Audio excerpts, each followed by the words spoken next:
I think we stopped when we were reading last Wednesday, just before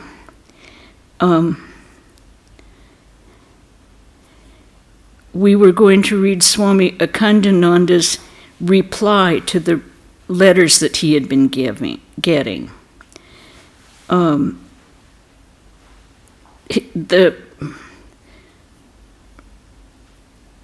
Paramadadas Mitra had been giving financial support, and he had written letters to Swami Akhandananda doubting what he was doing, saying it was going against the true duty of a sannyasin. Now, what we're going to read today is Swami Akhandananda's excerpts from Swami Akhandananda's letters where he replied to these doubts and talking about his own changed outlook. The two letters were, as it were, a commentary on the philosophical attitude of the sannyasin dedicated to service. Some relevant portions of them are given here. This is on page 164 if you've got your book. You have reminded me of my past, the recollections of which give me joy.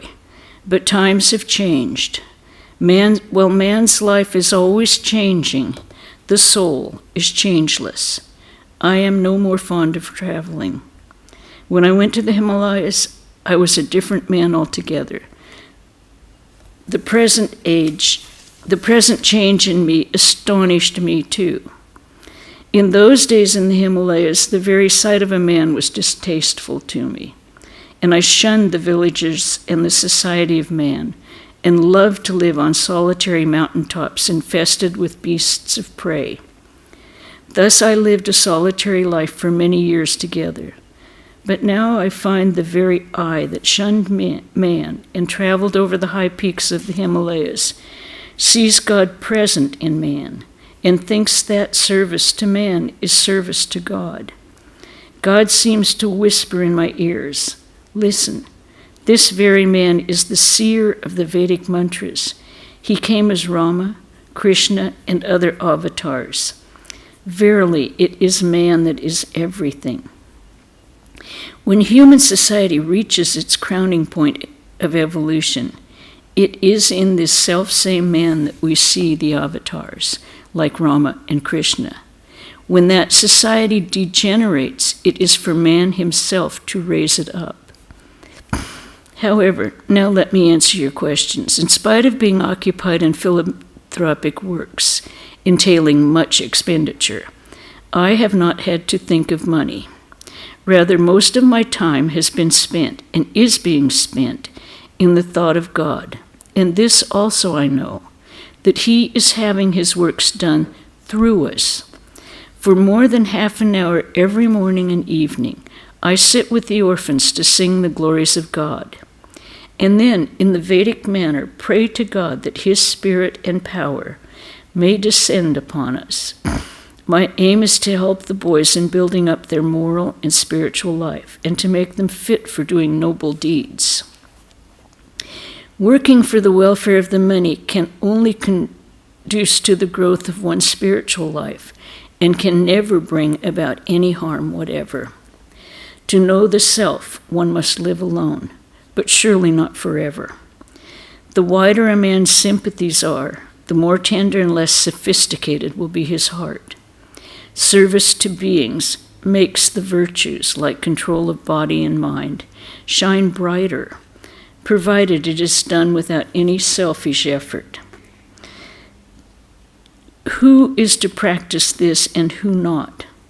There can be no hard and fast rule in this. Work is unavoidable so long as one lives. Only it should be without any selfish end. A knower of the self remains inactive, even though doing 1,000 acts. It is not for the householder, deluded by Maya as he is, to appreciate this subtle truth. It remains hidden in the heart of the knowers of the self, engaged in doing good works. That was 19 October 1898. Knowledge of the self alone is to man is to man his absolute good, and that knowledge comes through devotion to God and his grace. This I admit. But if one wishes to instruct another on the worship of God by word and action, one must first remove the person's primary wants.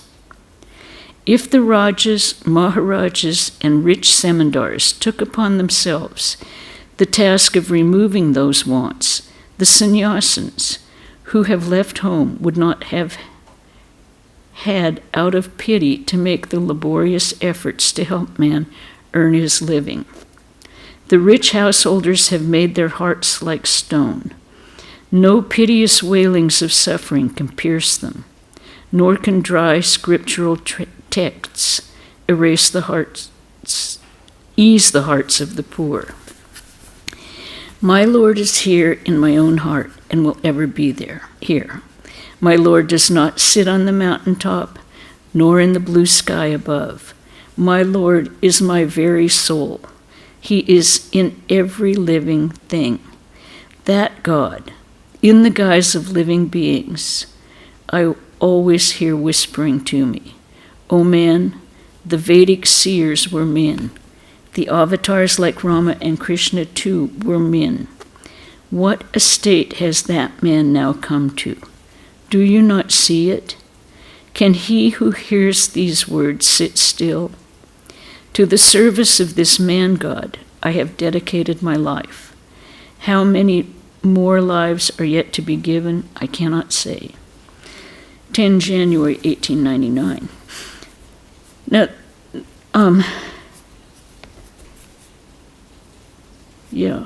traditionally, people in India have had the idea that sannyasins and saints should keep aloof from home and society, and by living contemplative lives, help the householders to attain spirituality. They believed that monks should not be involved in social work.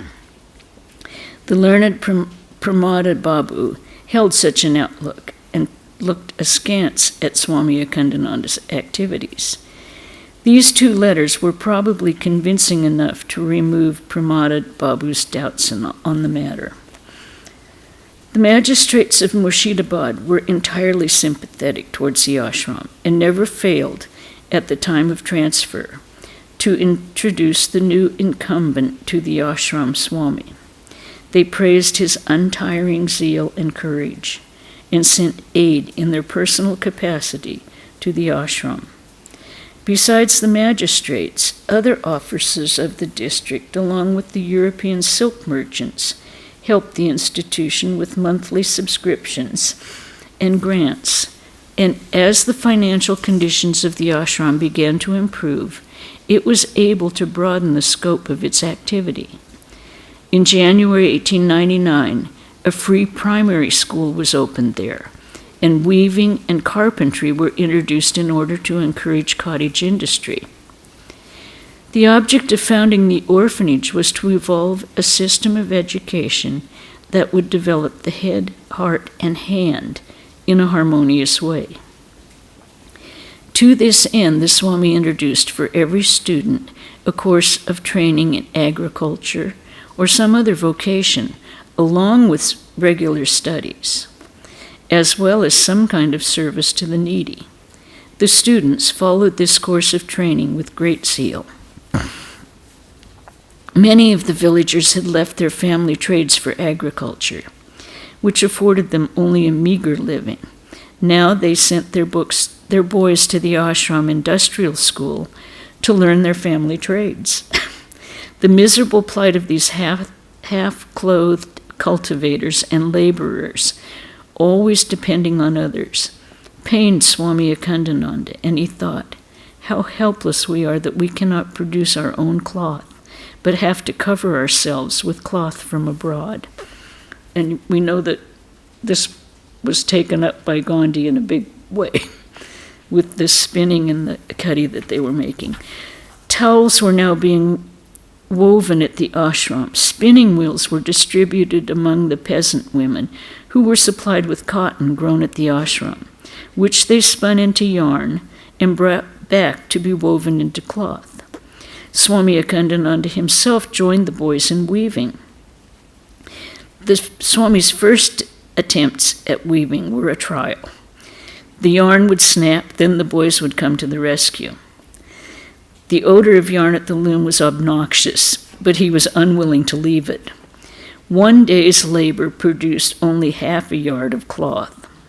With tearful eyes, he prayed to God, "I'm only an insignificant sannyasin in an unknown and tiny village of Bengal and can produce only this much cloth."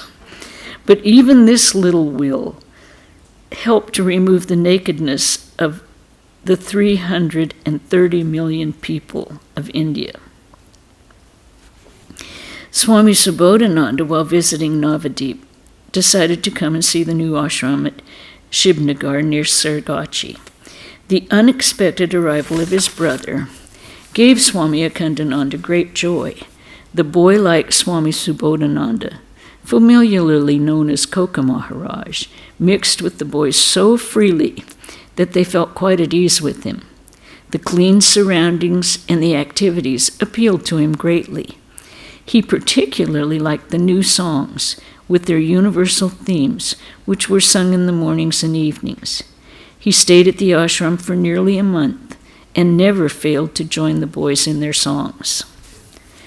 One day, just before the holy birth anniversary of Sri Ramakrishna, Swami Akhandananda went to Burhanpur on business. Ban Bihari Sen of Burhanpur proposed to have the anniversary celebrated publicly at the new ashram, to which Swami Akhandananda agreed gladly. With the cooperation of Vaikunta Sen, a prominent man of the district and a patron of the ashram, arrangements were soon made. After the worship, while the sacramental food prasad was being distributed, a joyful shout of victory to Sri Ramakrishna by the people assembled resounded throughout the village. It was the first such anniversary celebration to be held in that part of the country.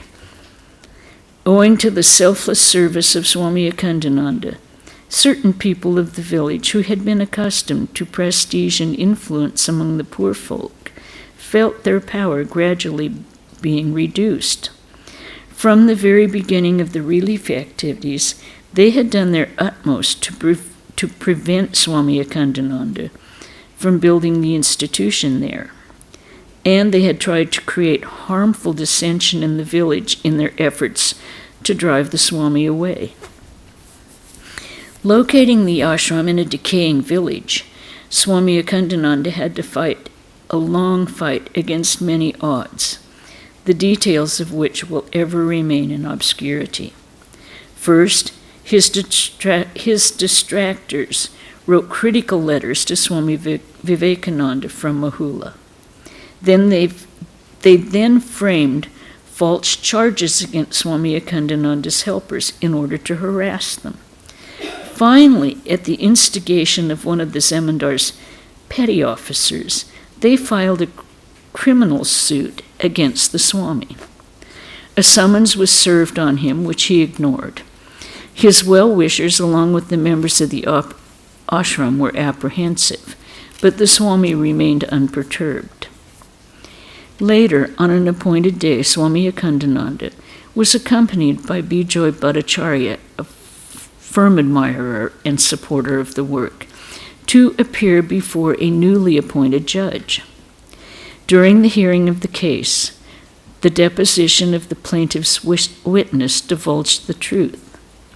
In dismissing the suit, the judge remarked, "From what I have heard, it is my conclusion that it is rather Swami Akhandananda who should have come to court as the plaintiff. As he is a sadhu, he had not done so." The villagers were overjoyed when they learned about the judge's decision and remarked, "Truth alone triumphs." In 1899, the civil surgeon, Dr. Wales, examined Bahadur's eyes and said to Swami Akhandananda, "Swamiji, please don't allow Bahadur to damage his eyes by reading. Let him learn music instead." On coming back to the ashram, Bahadur said to the Swami, "Swamiji, boys of my age will study, while I shall remain a dunce. I will not be able to endure that." So, Bahadur was permitted to read during the daylight hours only. This was enough for him to master his lessons. Also, he picked up a good deal from what the other boys read. I think you remember Bahadur was one of the early boys that Swami became very close to Swami and followed him everywhere. Swami Akhandananda greatly appreciated Bahadur's intelligence and keen desire for knowledge. After nightfall, or in the hours of recess, the boys would sit with the Swami and put questions to him on diverse topics. One day, Bahadur asked, "Swamiji, the sky has no color of its own, but why should it appear blue? And again, from where do these stars get their light? And Swamiji, with death the body is destroyed. How then does a man reincarnate?" The boys often asked such subtle questions on spiritual matters. Often the Swami would only reply, "Bahadur, the answer to that will be difficult for you to understand. Grow up, and I shall tell you." Then a day or two later, the boys would go to Swamiji and say, "Father, have I not grown up? Am I not big enough today? Won't you answer my question now?" There was something remarkable about Bahadur's words and actions, which drew Swami Akhandananda's close attention. He thought that when the boy grew older, he might be a great asset to the ashram and do much good work for the country. In the last week of May, Swami Akhandananda received information from the Math that on the advice of physicians and friends, Swamiji was to sail to the west a second time. Everyone hoped that a sea voyage would improve his health. At once, Swami Akhandananda got ready to go to the Math. The 4 hill boys wanted to accompany him, so he gave Chobi the charge of the ashram, and then with the 4 boys, including Bahadur, he left for the Math. When Swamiji saw the 4 cheerful boys, he came to Swami Akhandananda joyfully. "Brother, henceforth, don't call your ashram an orphanage. These boys are no longer orphans." This time, Swamiji had long talks with Swami Akhandananda and was very happy to hear about the industrial section of the ashram. On learning that Chobi had been left to look after the ashram, he remarked, "Your Chobi is a jewel. It is you who have formed his character such that he is able to hand over his own food to a hungry person without the least hesitation, passing the day himself with only a bowl of gruel. What a heart! What a worker! The likes of him are rarely to be seen. He has become such only because of your company." While talking of the ashram's work, Swami Akhandananda mentioned to Swamiji the antagonism and mean conspiracy of some of the influential people of the village. Swamiji was sorry to hear of it and recounted to Swami Akhandananda some of his own experiences. Then he added, "Don't be moved by what people say." The day of Swamiji's departure drew near. Swami Turiyananda and Sister Nivedita were to accompany him. On the day before starting, Swamiji was sitting in the hall at Balaram Babu's house. Quite a few visitors were present. The sun had set already when Swamiji turned to Swami Akhandananda and said, "Koka has reported to me that you have taught the boys some nice religious songs. Koka liked them very much. Let me also hear them."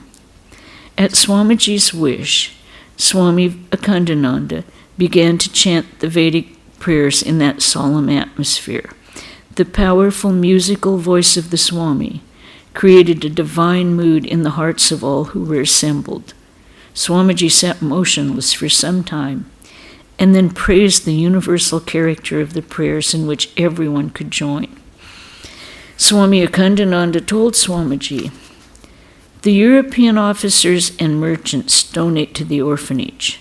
The silk merchant, Mr. Kogue, a Roman Catholic, on giving his first donation remarked, 'Swami, I am contributing, even though it is against the rules of the Catholic Church. But what can I do? You are doing good to the people. I cannot ignore you.' On hearing it, Swamiji said, 'You are a hero indeed. The Roman Catholics never contribute outside their church, yet you have influenced one of them to do that.' To those present there, Swamiji continued, 'In the United States and in England, I was able to get some financial help from people. There, by my lectures and by means of my learning and intellect, the Europeans have come here to exploit us. And Gangadhar, by his work of service, has so conquered their hearts that they cannot but contribute to his cause. That is what is wanted. Moreover, the Europeans can appreciate this kind of work.' On reaching London, Sister Vedanta wrote on the 10th of August, 1899, to Swami Akhandananda about what Swamiji had said regarding him and his work during their voyage. A portion of the letter is quoted. 'My dear Akhandananda, all through the voyage I have been intending to write to you and tell you how often Swamiji has spoken of you, for the way in which you have struggled to carry out the ideas we have all received. He seems to place great confidence in you and to approve of all your efforts in a very special way.' So, any questions or comments before we start the next chapter, which is Service Becomes a Living Force? No comments, no questions. Yes, he is a sweetheart. Elizabeth was saying Swami Vivekananda is such a sweetheart. I've got a quick one for you if you have a second. Okay. The statement was made that helping the poor can't do any harm. I know in our prayers we ask for Ramakrishna to take away all our karmas, both good or bad. So if you're helping the poor, does that count as one of these karmas that has to be dissolved at some point? If you're helping the poor, you have to be what? I'm just thinking the statement was made by the Swami that helping the poor or something of that nature would do no harm, can't do any harm. Yet in our prayers of absolution, I think we say, please take away all my karmas, good and bad. So I'm wondering if that's in a separate category.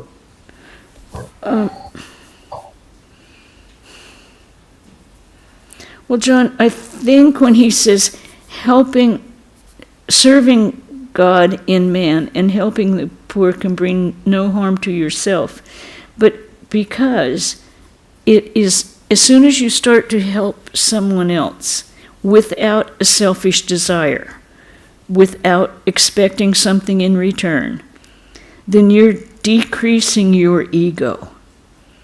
You are sublimating your ego to take care of another living creature.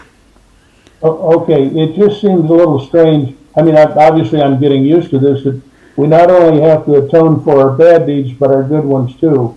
But you're saying since this one reduces ego, it doesn't count. It's on neutral ground. Well, because in order to experience Brahman, you have to let go of this ego. You have to identify with the self inside, the eternal self, not the ego self, not the body-mind complex, in order to experience Brahman. Yeah. So that's what he's saying. When Swami Akhandananda took up the torch and really started serving people with no hope of any personal gain. I mean, he was in jail, people were castigating him, they were trying to undermine him. And he just kept doing what he knew was right. And it worked out. So that's what I think that's what Swamiji was talking about. I'm just curious on the theological point of it. Thank you. Okay. Prana, could I ask a question about the songs?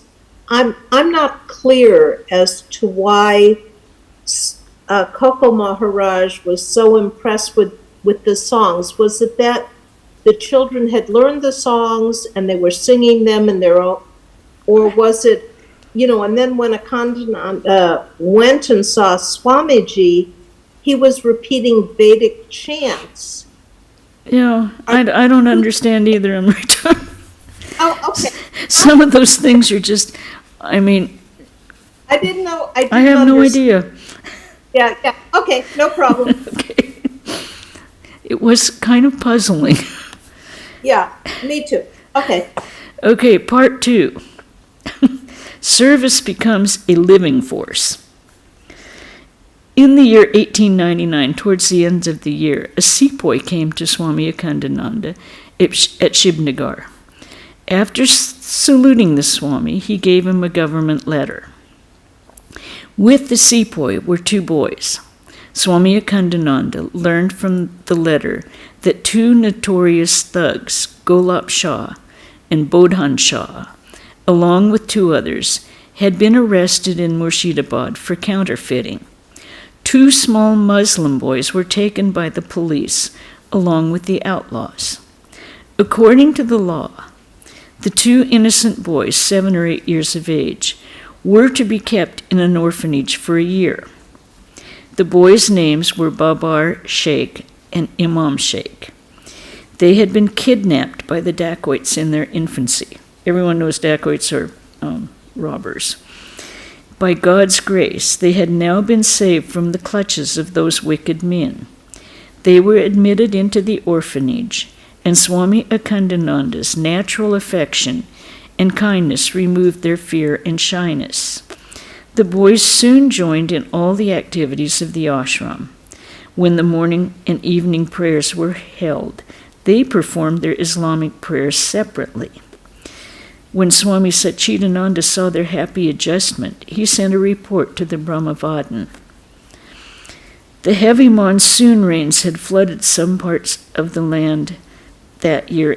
Now, does everyone understand how revolutionary this was?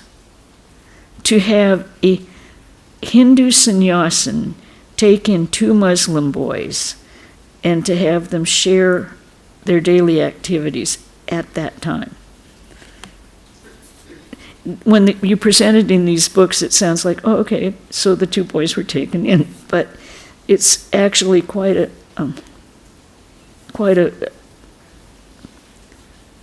outside the way the society was in that time. They still had the caste system. They still had all of these rules and regulations about who you could mix with.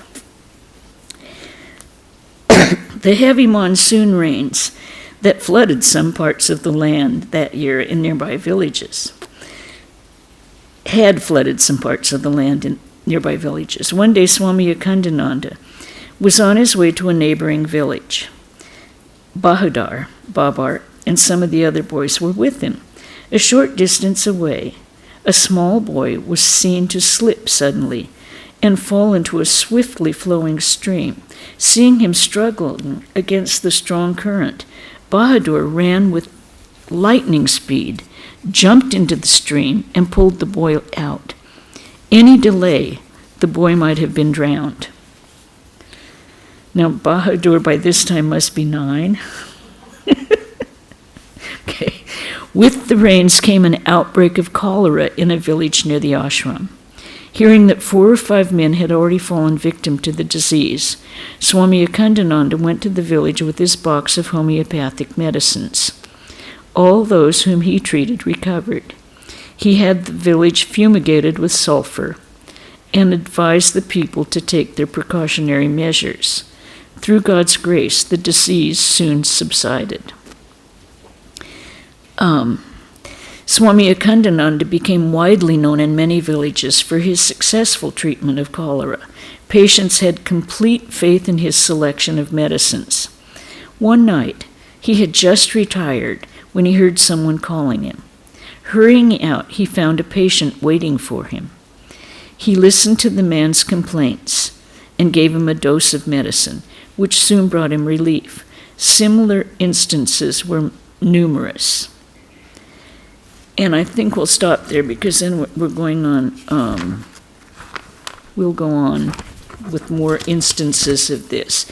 Now, as everyone knows, we'll have our regular Swami gospel reading on Saturday afternoon, but Sunday, instead of a lecture, it's Swami Brahmananda, Raja Maharaja's puja, which will start at 11, followed by a home of fire will start about 12:45, followed by prasad.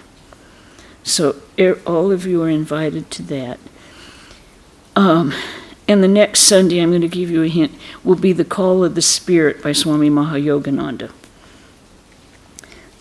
And I believe the Wednesday and Saturday will continue through the 18th, 17th.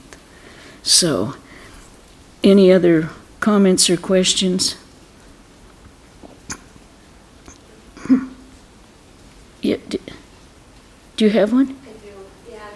Reading this and other books about Swami Akhandananda, the situations were so extreme that he was living in there.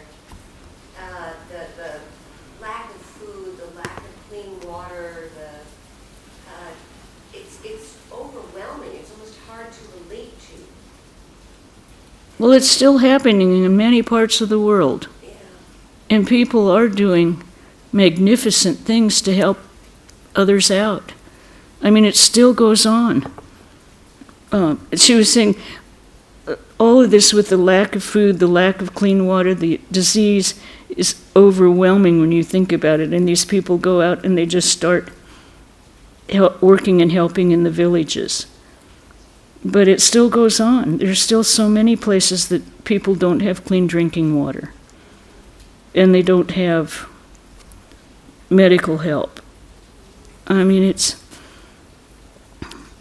I'm always surprised that the swamis themselves don't get sick. And I know last time they mentioned that there were injections or... well, they do get sick. Do they? Oh, yeah. They get sick. They get malaria. They get dengue fever. They get all of those things. And they recover. As much as you recover from those, you still have lingering. But, yeah, they do get sick. Here we are in a modern country where people don't get vaccinated and get sick and they don't have to. Well, they get people, sometimes the vaccinations aren't available there, John, but the swamis in India, they all got vaccinated, but they are also out there helping. Swami was it Lokeshwarananda? Huh? Or Sridharananda? Who went and stayed with the one who had Sridharananda. Yeah. He nursed a patient with tuberculosis until that patient died. When everyone said, you have to stay out of the room or you'll get it. Now, he didn't get it, but I call that the grace of God. Because in those days, there was no vaccination against tuberculosis. Well, my point was a little different. I'm thinking we're here in a modern country where we can be vaccinated and idiots don't do it. Yeah. And we have no excuse. I know. Yes, I know. Anyway, there's no accounting for individuality. Okay, we'll end with Om Shanti Shanti Shanti Hari Om Tat Sat Sri Ramakrishna Arpanamastu. And everyone stay well, stay dry. When I told you that Rodney had called from San Luis Obispo, the rainstorm has hit us now. It arrived.